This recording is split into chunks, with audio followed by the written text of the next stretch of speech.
Fine. Move this a little bit closer. We are live. Hi. Hello. I'm like, that goes into the when I was silent, you weren't figuring it out that I had already pushed the button. So we get blooper status there today. We're good. What blooper? What blooper? Just me being myself, checking my stuff. These things happen. It is because this is all real life. This is all It real life. is. We're fine. Everything's fine. When Martin Scorsese gets on board with us, then we can perfect it. It's perfect. Oh my God. But I told you I have this vision of, like, it just came to me, like I saw us doing a show like The View. And okay, don't kill me, people out there that love The View, but to me, The View is just like pure nonsense. They're talking about too much stuff that doesn't matter. Yes, sometimes they talk about things that, like, important things, but most of the time they're just talking about gossipy shit that, like, doesn't matter. I don't think And I've ever watched it. Like, I and see clips on social, but yeah, but I had this vision of, like, you, me, and several other women having a show, like, similar, that we're all, like, sitting around talking, but, like, talking about things that matter. And so I was mentioning this to, it was a marketing person, and he was like, oh yeah, you can totally make that happen. Just get people liking your videos on YouTube. So if you are watching this right now, just, like, scroll down and click that like button, and that will help my vision come true. there you go. And it's not, it's not the egotistical like button. It's not like it because it makes me feel better. It's like it because it amplifies the message. That's really the important part. Exactly. Um, So I know we're not supposed to, talk about those kinds of things, but honestly, if we're going to do a show, I am going to need a hair and makeup artist. Thank you very much. I'm like, Sharon is doing our makeup. That's all I'm saying. For sure. I have so much hair that, like, it's just too much effort for me to, like, blow dry it every day and all that sort of a nonsense. And, like, in my heart, I want to, but in real life, I just don't want to. So either I need to learn to embrace where it is now, which I always do until I see myself on camera. And then I'm like, damn it, I really should have done something. I don't know. Does anybody else feel that way? Like, do you guys ever, like, you look at yourself in the mirror at home and you're like, yeah, I look pretty good. This is cool. This is great. And then you go out into the world and you're like, shit, I should have done something. It's funny for me, given that I am the descendant of, my mother was a hairdresser, my grandmother was the hairdresser. So, like, I grew up in the beauty industry. And when I was in high school living at home, like, I think I made my mom, like, change my hair every 2 weeks. Like, you name a hairstyle that was around in the 70s and 80s, and I had all of them. And I know I used to frustrate her. She's like, I just cut your hair 2 weeks ago. Like, live with it for a while. And I'm like, but look at this one. I want to do this now. And but now I struggle to even care. Like, I mean, your hair is purple though. So, like, you don't need to do much. You can just leave it purple and that's a lot already. and Estuardo, if you're looking at this, yes, I do need to come see you because there's not much purple left. So Jimmy, book me an appointment. I got to get in. Perfect. All right. What I really want to talk about today, like, I just keep having, like, so many realizations. Every little thing in life, like, makes me have this, like, aha, like, meaning of life, and all the connections happening, and things that I thought I understood, like, you start to understand them at a deeper level. Welcome to getting older and opening up, Right? So part of research, part of being a podcaster is, like, you go out there and you search it, like, what else is out there? Who else is doing stuff similar to what we're doing. What's our competition out there? Not that there's any competition at all. Like we all have a voice. But every like woman podcast, like all of the podcast hosts are female, are they're in their 20s. Like they're so young. And I'm sitting there going, excuse my French, but who the fuck are they to be telling people how to live their lives and shit? Well, they're 20 and you're 20. We're totally different, right? So, well, I had this realization back when I was in my 20s. Women that are what my age is now used to always say to me, I wish I knew in my 20s what you know in your 20s. And then that hit me. And then I immediately went to the 100th monkey. And for our viewers that don't know, which I'm always like shocked at this day, because the 100th monkey comes up to me all the time because I talk about the collective consciousness. But I ask people, do you know about the 100th monkey? And they're like, no, what's the 100th monkey story? So, and I'm probably going to like butcher the story. And if you know, if I'm telling part of it wrong and you know the right part, just cut in Graciela. But so there were these researchers studying these monkeys that lived on this isolated island off the coast of Japan. And one of the monkeys, I guess their food was sweet potatoes. And this one monkey figured out if she washed her sweet potato before she ate it, it was better. And so she started teaching the other monkeys how to wash their potatoes. And at some point, like she hadn't taught every monkey, but at some point, and they just quote unquote call it the 100th, when the 100th monkey learned how to wash the sweet potatoes, suddenly all of the monkeys knew how to wash the sweet potatoes. But what makes the story even crazier is there was another island that had these same monkeys eating these same sweet potatoes, but they have no connection with each other because there's water separating them and these monkeys don't swim. But once the 100th monkey learned how to wash the sweet potato on the one island, all of a sudden the monkeys on the other island also started washing their sweet potatoes, which just, you know, we talk about collective consciousness, and if that isn't proof of it, I don't know what is. So I just had this realization that, of course, these 20-something-year-old women know a lot because of all of the work us 50-something-year-old women have done. And now it's just part of the collective consciousness. And so it's okay that they're doing these podcasts and like knowing what they know, because they know what they know because of the work that I did to, and the work that you did, and the work that the person that's listening to this podcast did to just raise the level of consciousness of everybody. I Right? think I think we're always learning and always evolving. And I do think that some things in life must be experienced to truly be understood, right? And I think like that's why I love the younger generations, because man, they're killing it. Like they're so much smarter than us. And you know, I love that we get to, you're going to laugh at me, but I love that we get to learn by memes. Like all these little tiny little tidbits of information, they're like these massive truth bombs. And if you take a minute to really listen to them, they're phenomenal, right? Like how they're deconstructing how we work, how you give up 3/4 of your day to a boss that's getting rich off of your work while you're not getting rich and you're just treading water. Like, you know, I read one the other day that said in medieval times, like the peasants were kept happy and working by giving them multiple days off, etc. And then like the punchline at the end was like, you have less days off than a medieval peasant, you know?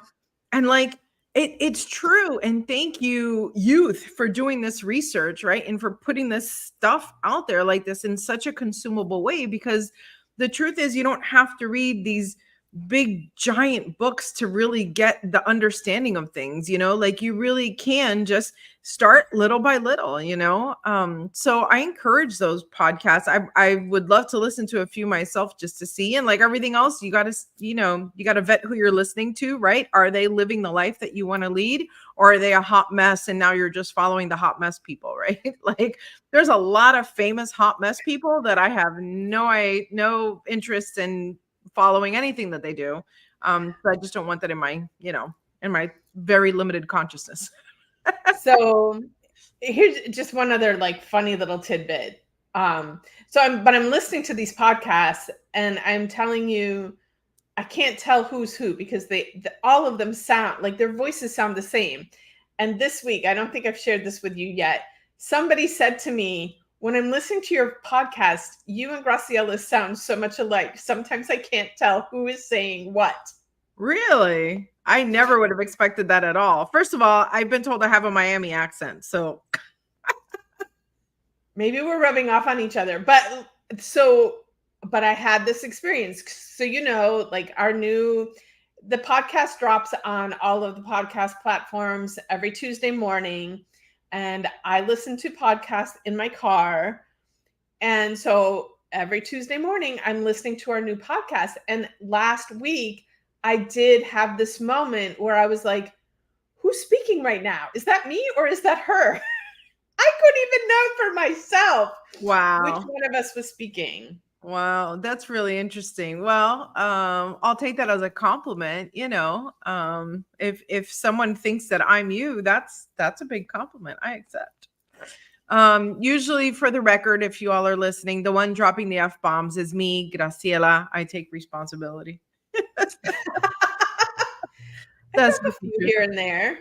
But I will say there's far less F-bombs being dropped on this show than what one would anticipate if you heard us like in everyday life.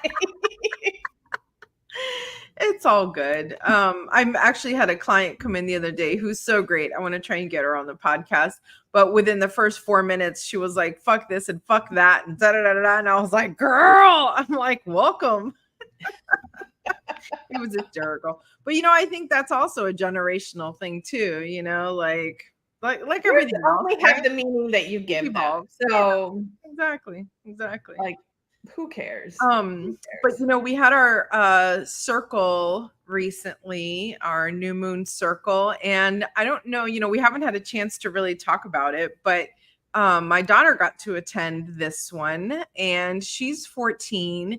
And let me tell you, she was dropping some truth bombs. Like, I was listening to her, and she's so much more evolved at her age than I was at her age. Well, and this is what I'm talking about before. Like, right? That's my point. Yeah. Not to take anything away from her, but part of the reason she is that way is because we've done all that work to get there so that it's already part of her consciousness because it's part of the collective consciousness.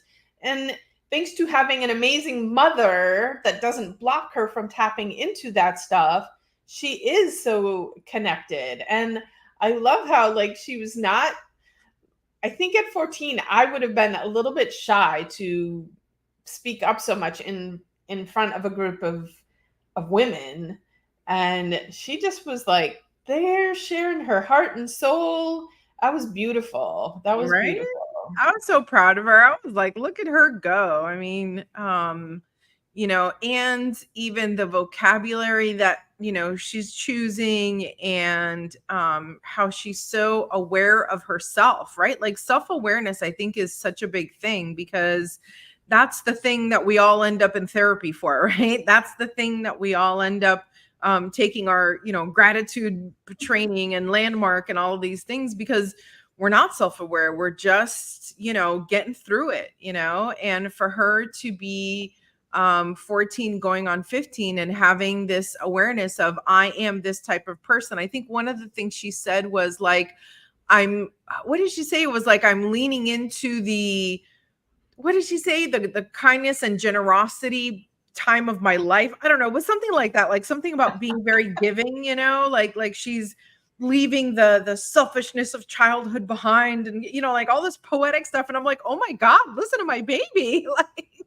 This is She my little is girl. definitely your daughter. She is definitely your daughter. Well, and she's all of our daughters. And I think that, that's really what I wanted to share is like, the fact that she's in such a safe space, that our circle had, I think we had a dozen women around the circle. Yep. And the fact that everyone gave her the same love and respect and attention and space to be herself as they needed, that they all shared what they needed to share. And honestly, like I'm so it's so frustrating to watch the world kind of dismantle itself and then put itself back together, right? Like living in community, having multiple generations in a circle, that's how it was and that's how it should be. And the world that we've created today is intended to separate. And really, bottom line, I think it's about money and I think it's about economies and all this sort of stuff. But as we have torn everything apart, now we're having to put things back together. So now there's like, oh, we're going to launch a program to put more plants in classrooms. And it's like, oh my God, who the fuck took them out in the first place? Like, why would we do this? Right. So we've like deconstructed everything. So what I love about our circles is that I really feel they are as they should be. Like this is how nature intended, is for us to be in community like this at all ages, right? Because that's how For we sure, learn. for sure. We Yeah, learn from each other. absolutely. And I just hear over and over people who come and lay on my table and start sharing their soul. And this is why it's body and soul, not just body.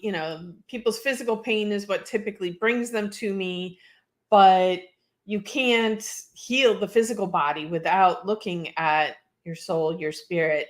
And so many people come in and they're like, I wish I could talk about this stuff with my friends. I wish that I had a community to talk, and so that's why we're creating the community that we're creating, because we do all need a safe space to come together and to speak our truths and share our heart and feel supported and safe in doing that. And so I love we have, I think, like, I'll go, like, our most simple thing is our learn how to cacao events. Do we call it an event? I don't even A events. workshop. It's a workshop. It's a workshop. Yeah. So, and it is like to learn how to bring cacao into your life. But it's more than just that. It is it is community and gathering women who can be in a safe space and feel connected and feel like they're not alone. Yeah. And then And in an accessible way, right? So it is not just like we have the what do I call it, like the flowy fabric candlelit evenings. We do have those more ceremonial evenings, right? But your entry point to remembrance is a workshop type event, right? Where you get to walk in with the lights on and raise your hand and ask a question and say, well, why do we do that? Why do people do that? Right? Like I grew up in a lot of different religious traditions, and always knew what I was supposed to be doing, but I never knew why. And I never really understood. And so it was just this rote memorization, which, honestly felt empty. Right. And so now, when we put these things together, I love explaining to people like, okay, this is why we get this, right? This is what this means. I was so excited to go to the powwow this past weekend. I wish I could have stayed longer. I've decided that in the future, I'm just going to rent a hotel room at the Hard Rock and stay for all 3 days, and then I'll just live there. Um, but I picked up a talking stick, and I loved being able to explain what each of those little pieces of the talking stick meant. Like, it's not just a stick, right? Like the birch meant truthfulness, and the fir meant speak softly, and the feather meant be wise like an eagle, and all of these things, because it's just, I don't know, to me it keeps me on a honest and clean and beautiful path. I loved that addition of the talking stick to the ceremony. That was a beautiful, beautiful addition, and um, it also brings some order and some structure to, like, it's still free, but we talk about, like, we do need some structure in our life, and structure makes things easier.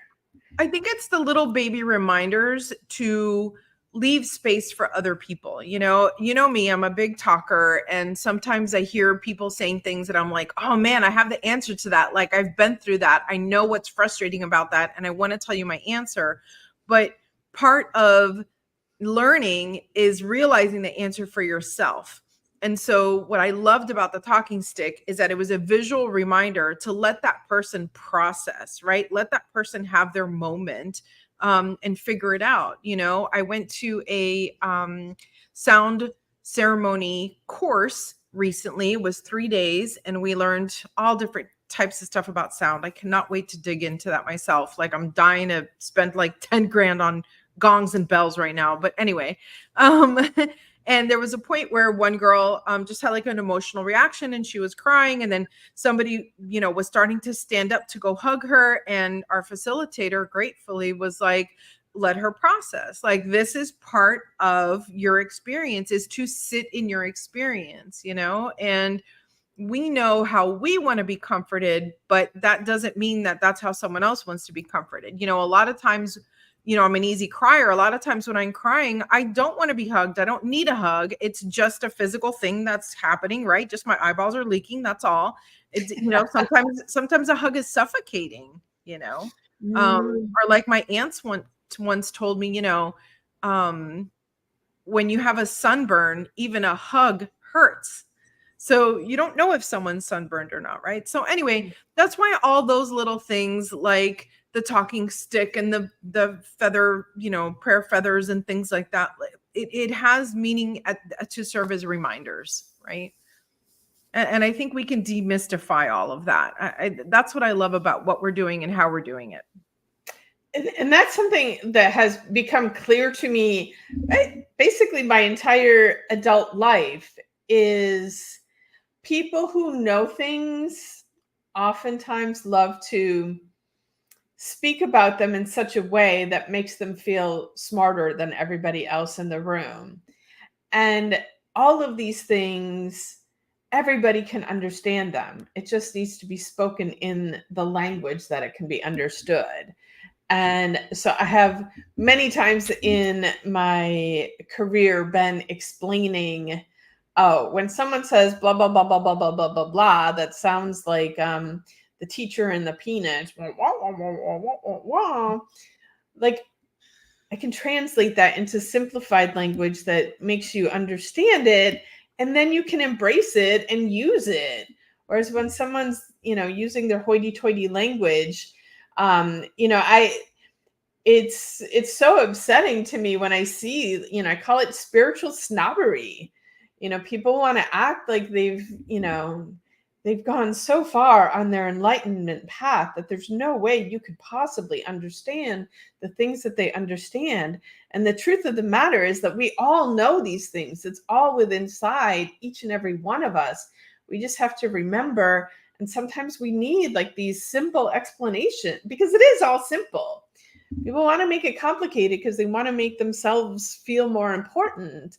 And it is simple enough for all of us to understand. And that's, part of this journey as well. Create the community and create the understanding, because it's there for all of us. Which leads me to ask you, let's see, we've got maybe like 10 more minutes, maybe a little bit less. I wanted to talk about our April retreat, because remembrance is a big part of that, and explaining things is a big part of that. So let's talk about that a little bit. So Fort Lauderdale. What? It Fort is going to be in Fort Lauderdale. So, I think that when originally I started, putting everything online for people to be able to sign up for this, my first thought was like, oh, it's going to be people that live here that come to this. And then I had this realization, no, there's going to be a couple people. I don't know who you are, but you're out there and you're listening. You're actually going to fly into Fort Lauderdale to come to this event because, and I was explaining to someone yesterday, I feel like I need to write this somewhere too, that whoever comes and attends this retreat is going to be forever changed at such a deep level. And you can't understand it until you've actually passed through it. But a lot of what this is about is awakening to recognizing, embodying the divinity within each and every one of us. And I know sometimes the religious people out there get a little freaked out about these things. They get a little freaked out about the word goddess. And first of all, God is not a man. God is the masculine and the feminine in its truest, sacredest, divine form. And that we are created in that image. So that exists within each and every one of us.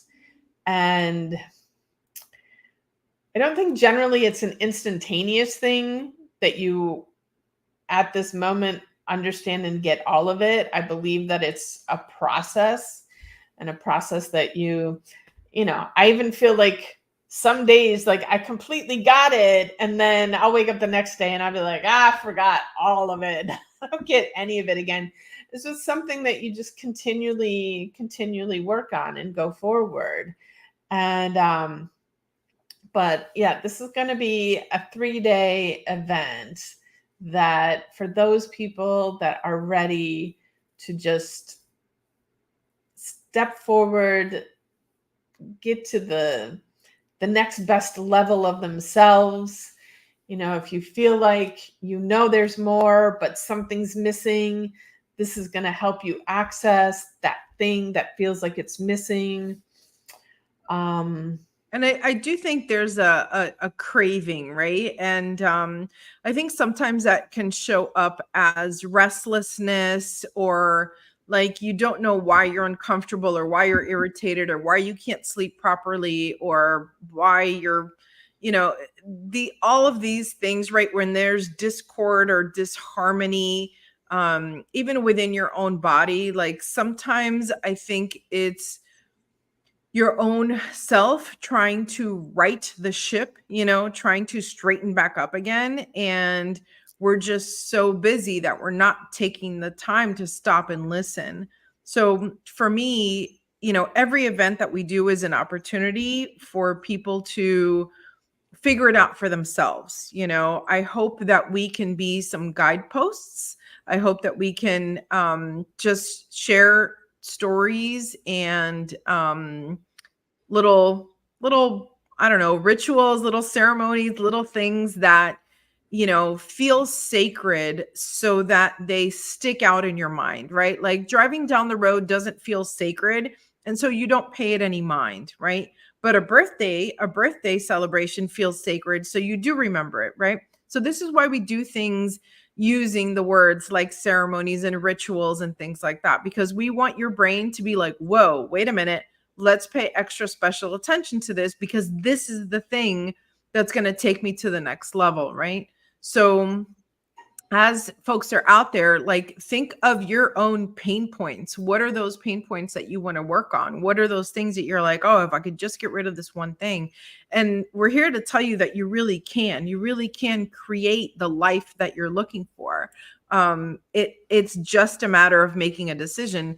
And so with this particular retreat coming up, we're going to be diving a lot into different goddesses.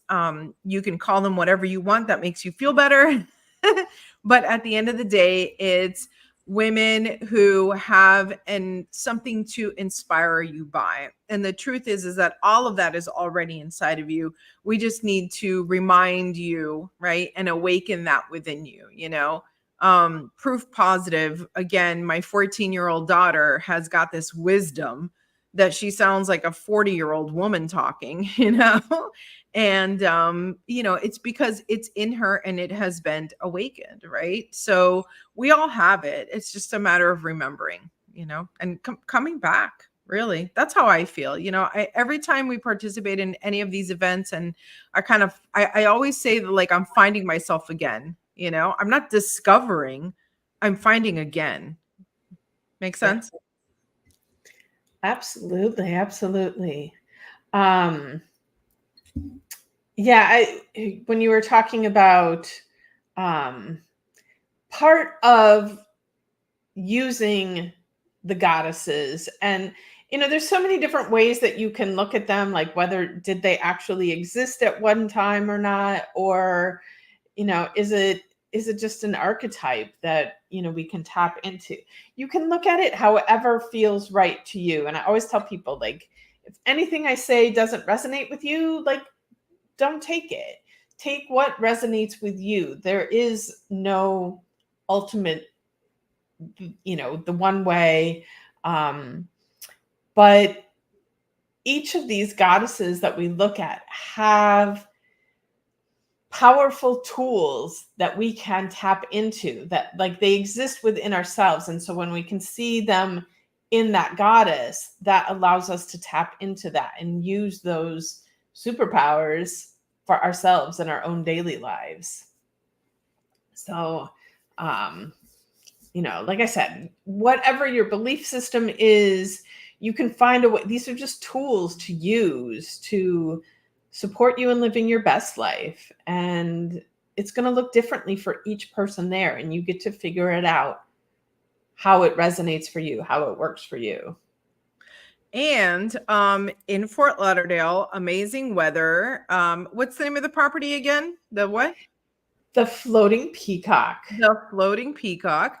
And of course, we're going to have a daily cacao practice, and we're going to have amazing catered food, and there's a beautiful pool to hang out in. And we've built in some downtime to just take a deep breath and relax and reflect. And so it's not going to be constant learning back to back to back where you have to, like, go home and then process, for a week because you didn't get a chance to think. Like, no, you're going to have time to work through and think about the things that you're hearing and experiencing, so that you can really set everything into use immediately, right? Like that.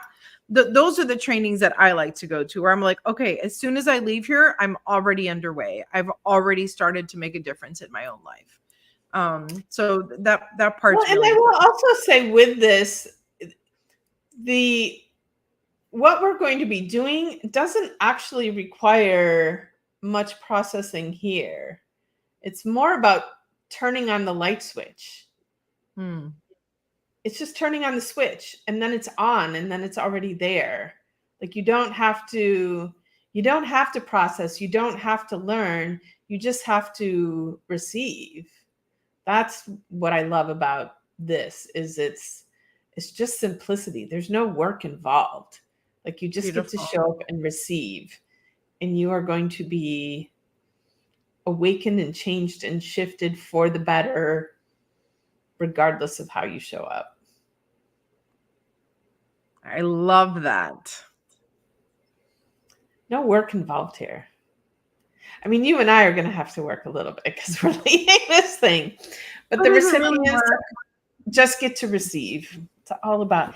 And as women, like, we're supposed to be the receivers, and we become so much the doer, giver, and we get to learn to receive.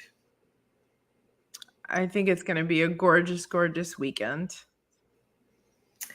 I'm looking forward to it.